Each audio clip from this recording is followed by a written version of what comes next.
നമ്മൾ മന്ത്രിമാരുടെ വിജയ സാധ്യതകൾ നോക്കി പോകുന്ന സാഹചര്യത്തിൽ നമുക്ക് ഒഴിച്ചുകൂടാൻ പറ്റാത്ത ഒന്നാണ് വിദ്യാഭ്യാസ മന്ത്രി ശിവൻകുട്ടി മത്സരിക്കുന്ന നിയമത്തെ സംബന്ധിച്ച് നമ്മൾ നോക്കിക്കഴിഞ്ഞാൽ ഒരു വലിയ പോരാട്ടമാണ് അവിടെ നടക്കുന്നത്. അവിടെ രാജീവ് ചന്ദ്രശേഖരനാണ് BJPയുടെ കാൻഡിഡേറ്റ്. അതേപോലെ തന്നെ കോൺഗ്രസിൽ നിന്നും ശബരിനാഥാണ് അവിടെ മത്സരിക്കുന്നത്. അപ്പോൾ വളരെ ശക്തമായിട്ടുള്ള പോരാട്ടം, ത്രികോണ പോരാട്ടം നടക്കുന്ന ഒരു മണ്ഡലമാണ് നേമം എന്ന് പറയുന്നത്. യഥാർത്ഥത്തിൽ നേമത്ത് ആരായിരിക്കും ഇപ്രാവശ്യം മുന്നേ പോകുന്നത്?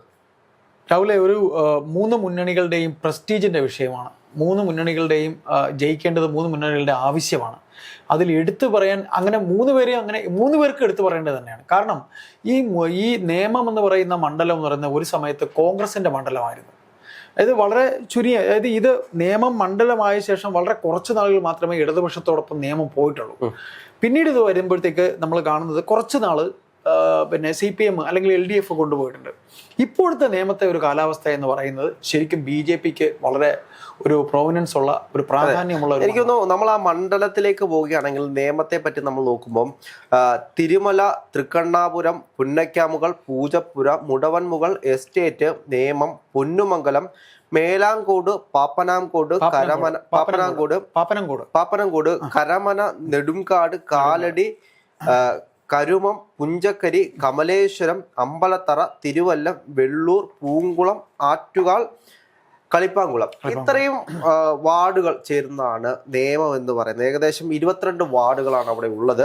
ഇതിൽ നമ്മൾ പരിശോധിച്ചു കഴിഞ്ഞാൽ ഇതിൽ 17 എണ്ണവും അവിടെ NDA ആണ്, BJP ആണ് അവിടെ ഭരിക്കുന്നത്. അതിൽ 5 എണ്ണം മാത്രമേ ഉള്ളൂ LDFന്റെ കയ്യിൽ. അങ്ങനെയുള്ളൊരു കണക്ക് വെച്ച്, അതായത് ഇത് ഈ കഴിഞ്ഞു പോയ ത്രിതല പഞ്ചായത്ത് തെരഞ്ഞെടുപ്പിലെ ഒരു കണക്കാണ്. ഇത് എനിക്കൊന്നും കൃത്യമായിട്ടും BJPക്ക് അനുകൂലമായിട്ടല്ലേ മുന്നോട്ട് പോകുന്നത്? അല്ല, ഇത് ഏറ്റവും അതിങ്ങനെ BJPക്ക് തന്നെ വന്നിരിക്കുന്നതിന്റെ കാരണം അവരെ കൗൺസിലർമാരുടെ ഒരു കഴിവാണ്. അതിൽ തന്നെ ഈ കൗൺസിലർമാരെല്ലാം എത്രയോ വർഷമായിട്ട്, എത്രയോ ടേമായിട്ട് അവരുടെ തന്നെ കൗൺസിലർമാരാണ്. കാര്യം ഈ 17-18 കൗൺസിലർമാർ കഴിഞ്ഞ ഭരണകാലത്ത്, കഴിഞ്ഞ LDF ഭരിക്കുമ്പോഴും ഇവർ കൗൺസിലേഴ്സായിട്ട് അവിടെ ഉണ്ട്. അപ്പോൾ അതുകൊണ്ട് അവർ ആ മണ്ഡലവുമായിട്ടുള്ള അവരുടെ ഒരു ബന്ധമാണ് അവർ ജയിച്ചു വരുന്നത്. രാഷ്ട്രീയത്തിന് അതീതമായി അവർക്കെല്ലാം ഈ മറ്റിപ്പം ഒരു കുടുംബത്തിൽ നമ്മൾ നോക്കിക്കഴിഞ്ഞാൽ പുതിയ തലമുറ എല്ലാം BJP വോട്ടാണ്.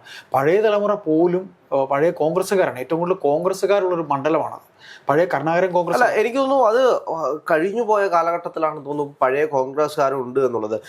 പക്ഷേ നമ്മൾ 2011 തൊട്ടുള്ള കണക്കുകൾ പരിശോധിച്ചു കഴിഞ്ഞാൽ അത് LDF മണ്ഡലം തന്നെയാണ് എന്ന് വേണമെങ്കിൽ പറയാം. അതായത് എനിക്ക് തോന്നുന്നു 2011 കണക്കാണ് ഞാൻ പറയുന്നത്. 2011 മത്സരിക്കുന്നത് ശിവൻകുട്ടിയാണ്, പിന്നീട് O രാജഗോപാലാണ്.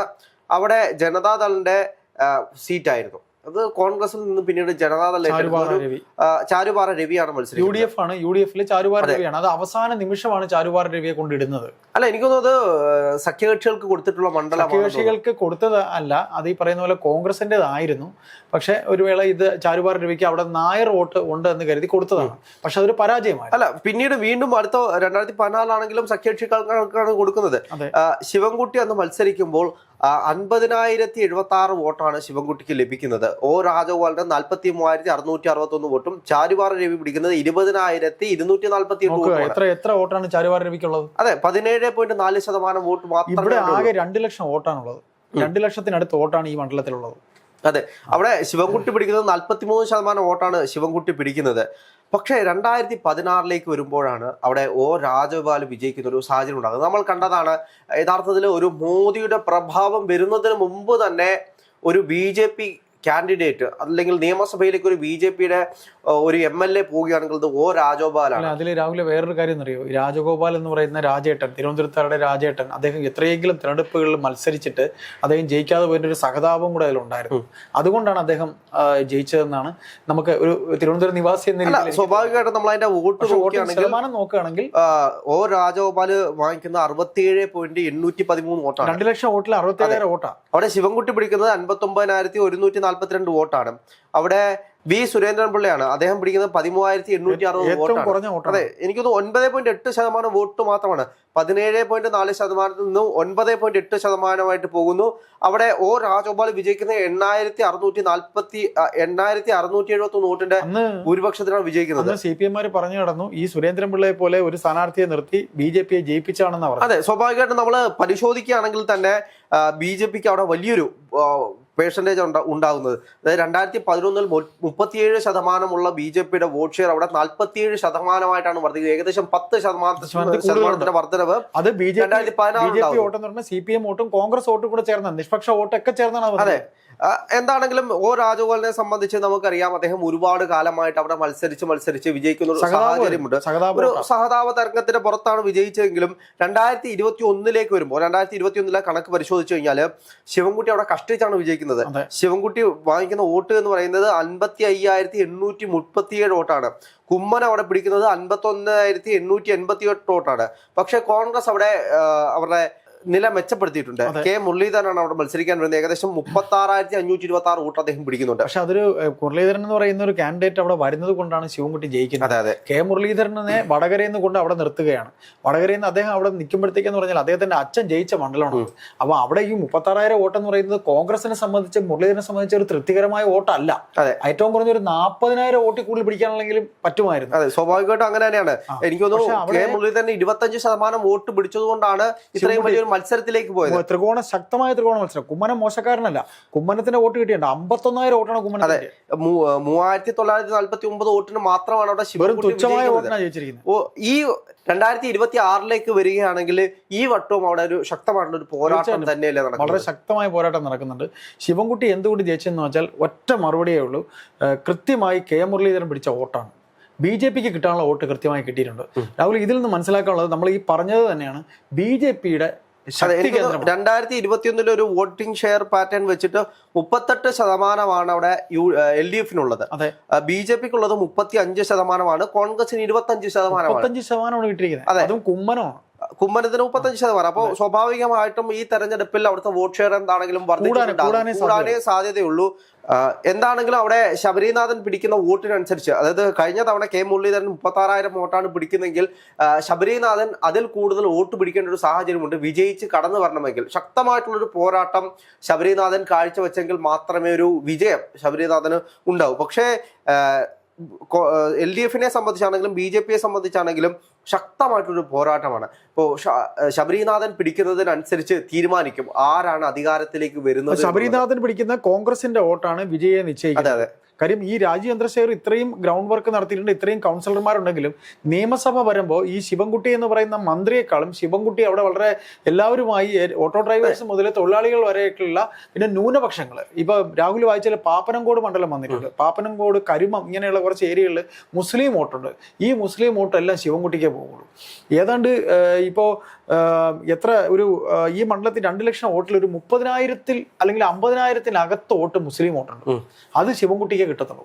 അത് ശിവൻകുട്ടിയുടെ പ്രത്യേകത. എന്തുകൊണ്ട് ശിവൻകുട്ടി തന്നെ മത്സരിക്കണമെന്ന് പറഞ്ഞു കഴിഞ്ഞാൽ ശിവൻകുട്ടിയെ കൊണ്ട് ആ ത്രികോണ മത്സരത്തിൽ പിടിച്ചു നിൽക്കാൻ കഴിയും. അല്ല, ഇവിടെ നമ്മൾ കുറെ കാലങ്ങളായിട്ടുള്ള ഒരു പാറ്റേൺ നോക്കിക്കഴിഞ്ഞാൽ LDF ആദ്യമേ വരും, BJP 2ാം സ്ഥാനത്ത്, കോൺഗ്രസ് അല്ലെങ്കിൽ സഖ്യകക്ഷി 3ാം സ്ഥാനത്താണ് പോകുന്നത്. UDF-നെ സംബന്ധിച്ച് ഇത്തവണ കോൺഗ്രസിന് അങ്ങനെ 3ാം സ്ഥാനത്ത് പോകുമെന്ന് എനിക്ക് പറയാൻ കഴിയും. പ്രാവശ്യം UDF-ന് 2ാം സ്ഥാനത്തേക്കോ 1ാം സ്ഥാനത്തേക്കോ ഒന്നാം സ്ഥാനത്തേക്ക് ശബരിനാഥൻ വരണമെന്നുണ്ടെങ്കിൽ യങ്സ്റ്റേഴ്സിന്റെ വോട്ട്, BJPയിലെ യങ്സ്റ്റേഴ്സിന്റെ വോട്ടൊക്കെ ശബരിനാഥന് കിട്ടണം. യങ്സ്റ്റേഴ്സിന്റെ വോട്ട് ശബരിനാഥന് കിട്ടിയാൽ ശബരിനാഥന്റെ ജയം ഒരു കുറഞ്ഞ വോട്ടിനെങ്കിലും ജയിക്കാൻ സാധ്യതയുണ്ട്. മറിച്ച് ഈ പറയുന്ന രീതിയിൽ ഈ രാജീവ് ചന്ദ്രശേഖർ എന്ന് പറയുന്ന വ്യക്തി ഗ്രൗണ്ട് വർക്ക് അവിടെ നടത്തിയിട്ടുണ്ട്. അത്യാവശ്യം വീടാൻ തോറും പിന്നെ അവിടുത്തെ കൗൺസിലർമാർ ഇത്രയും ഉള്ളതുകൊണ്ട് തന്നെ അവർ ഉത്തരം പറയേണ്ടി വരും. എന്തുകൊണ്ട് തോറ്റു എന്ന് ചോദിച്ചാൽ ഉത്തരം അവർ പറയേണ്ടി വരും. കാരണം അവര് വോട്ട് ഉറപ്പാക്കുന്ന അനുസരിച്ചാണ് ഇദ്ദേഹം ഇവിടെ അദ്ദേഹത്തിന്റെ വോട്ട് മെഷർ. ഇത് പരിശോധിച്ചു കഴിഞ്ഞാൽ 22 വാർഡുകളിലുള്ളതിൽ 17 വാർഡ് BJPക്ക് തന്നെയാണ്, അല്ലെങ്കിൽ NDA തന്നെയാണ്. അതുകൊണ്ടാണ് അവർ ഇത്രയും 5 വാർഡ് മാത്രമേ ഉള്ളൂ LDF-ന്. അതെ, അതുകൊണ്ട് അതൊന്നും LDF-ന് അത് എത്രത്തോളം വരും എന്ന് ചോദിച്ചാൽ അതെനിക്കറിയില്ല. പിന്നെ ശബരിനാഥൻ വന്നതുകൊണ്ടാണ് തിരുവനന്തപുരം കോർപ്പറേഷനിൽ 19 സീറ്റ് കോൺഗ്രസ് പിടിച്ചത്. അതറിയാമോ? 9-ൽ നിന്ന് 19 ആയത് ശബരിനാഥൻ വന്നതിന് ശേഷമാണ്. ശബരിനാഥന്റെ വർക്കാണത്. അതുകൊണ്ടാണ് ശബരിനാഥൻ വന്നതിന് ശേഷമാണ് ശബരിനാഥൻ ജയിച്ചിപ്പോൾ കൗൺസിലറും കൂടെയാണ് അവിടെ. അപ്പൊ അദ്ദേഹവും മുരളീധരനോട് കയറി ഇറങ്ങിയാണ് 19 സീറ്റ് ഉണ്ടാക്കിയത്. ഒരു സമയം കോൺഗ്രസ് അവിടെ ഇടിച്ചിടിച്ച് നിന്ന ഒരു പാർട്ടിയാണ് ഇവിടെ തിരുവനന്തപുരത്ത്. കാര്യം നമ്മൾ തിരുവനന്തപുരത്ത് ജനിച്ചോളാം. എന്താണെങ്കിലും കോൺഗ്രസ് ഒരു നില മെച്ചപ്പെടുത്തിയിട്ടുണ്ട്. കഴിഞ്ഞ പ്രാവശ്യത്തെക്കാളും നില മെച്ചപ്പെടുത്തിയിട്ടുണ്ട്. അത് കെ മുരളീധരന്റെ മാറ്റാണത്. കെ മുരളീധരൻ എന്ന് പറയുന്ന സ്ഥാനാർത്ഥി അവിടെ കൊണ്ട് നിർത്തിയത് കൊണ്ടാണ്. അവിടെ നോക്കിക്കേ, എന്നിട്ട് കുമ്മനം രാജശേഖരന് 51,000 വോട്ട് കിട്ടി. 2 ലക്ഷം വോട്ടിൽ പകുതി വോട്ട്, ഏതാണ്ട് 55%. 50-ൽ ഒരു 15 കുറവുള്ളൂ. LDF 38 ആണെങ്കിൽ BJP എന്ന് പറയുന്നത് 35%. വോട്ടിന്റെ ഒരു വ്യത്യാസത്തിൽ മാത്രമാണ് നിൽക്കുന്നത്. അത് വേണമെങ്കിൽ കവർ ചെയ്ത് പോകാനുള്ള ഒരു സാഹചര്യം നിലനിൽക്കുന്നുണ്ട്. അവിടുത്തെ ഏറ്റവും വലിയ പറയാൻ നായർ കമ്മ്യൂണിറ്റി ഏറ്റവും കൂടുതലുള്ള സ്ഥലമാണ്. വളരെ തുച്ഛം നാടാർ ഈഴവ കമ്മ്യൂണിറ്റി ഉള്ളൂ. പിന്നെ കുറച്ച് ക്രിസ്ത്യൻ, വളരെ കുറച്ച് നാരോ, പിന്നെ കുറച്ച് മുസ്ലിം. ഈ നായർ കമ്മ്യൂണിറ്റി NSS തീരുമാനിക്കുന്ന അനുസരിച്ചിരിക്കും ആര് ജയിക്കണമെന്നുള്ളത്. കാര്യം ശിവൻകുട്ടി നായരാണ്, ശബരിനാഥൻ നായരാണ്, ഈ രാജേന്ദ്രശേഖറും നായരാണ്. ഈ മൂന്ന് അത് നിങ്ങൾ എടുത്തു നോക്കിയാൽ എല്ലാ നായർ കാൻഡിഡേറ്റ്സ് ആണ്. ഈ അടുത്തിടയ്ക്ക് നായരാണ് ജാതി സമവാക്യം നല്ല കാൻഡിഡേറ്റ്സ് ആണ്. നിയമത്ത് നിർത്താൻ പറ്റിയതിൽ വെച്ച് ഏറ്റവും നല്ല CPM-ന് ശിവൻകുട്ടി അല്ലാതെ വേറെ ആര് നിർത്തിയാലും ഇത്ര പോലും വോട്ട് പിടിക്കത്തില്ല. ഇപ്പൊ തോറ്റുപോയാലും ശിവൻകുട്ടി പിടിക്കുന്ന വോട്ട് കുറച്ച് വോട്ട് അയാൾ പിടിക്കും. കാര്യം അദ്ദേഹത്തിന് ഈ ജനങ്ങളുടെ ഈ സാധാരണക്കാരുടെ ഇടയിൽ ഇപ്പൊ എനിക്ക് കിട്ടിയ ഒരു മെസ്സേജ് എന്ന് പറഞ്ഞാൽ തിരുവനന്തപുരത്ത് ഏറ്റവും കൂടുതൽ സഖാക്കൾ വർക്ക് ചെയ്യാൻ പോയിരിക്കുന്നത് ശിവൻകുട്ടിക്ക് വേണ്ടിയാണ്. ശിവൻകുട്ടി അണ്ണനാണ്, മന്ത്രിയാണെങ്കിലും അണ്ണാന്ന് വിളിക്കുന്നവരാണ് കൂടുതൽ. അതെ, എന്താണെങ്കിലും ശിവൻകുട്ടിയുടെ ഒരു സ്റ്റേജും അത്ര പ്രശ്നങ്ങൾ അദ്ദേഹം ആരോഗ്യ പ്രശ്നമാണെങ്കിലും ഒരു ഇലക്ഷൻ എന്ന് പറയുമ്പോൾ സ്ഥാനാർത്ഥി അദ്ദേഹത്തിന്റെ മുഖം ജയിക്കും. ശിവൻകുട്ടി ആൾക്കാർക്ക് ഇഷ്ടപ്പെട്ട കാര്യം മന്ത്രിയായ രീതിയിൽ അദ്ദേഹം കുറച്ച് പെർഫോമൻസ് ഒക്കെ ചെയ്തു. പക്ഷെ കുറച്ച് പ്രശ്നങ്ങളൊക്കെ മുമ്പ് കാണിച്ചതുകൊണ്ട് പക്ഷെ അതൊന്നും ചിത്രത്തിൽ വരില്ല.